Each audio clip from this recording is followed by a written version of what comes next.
Kapag pakiramdam ay nakakalumbay, hinga ng malalim, tuloy ang paglalakbay.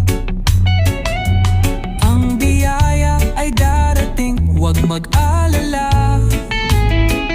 Kahit gaano kahirap, may aral kang makukuha.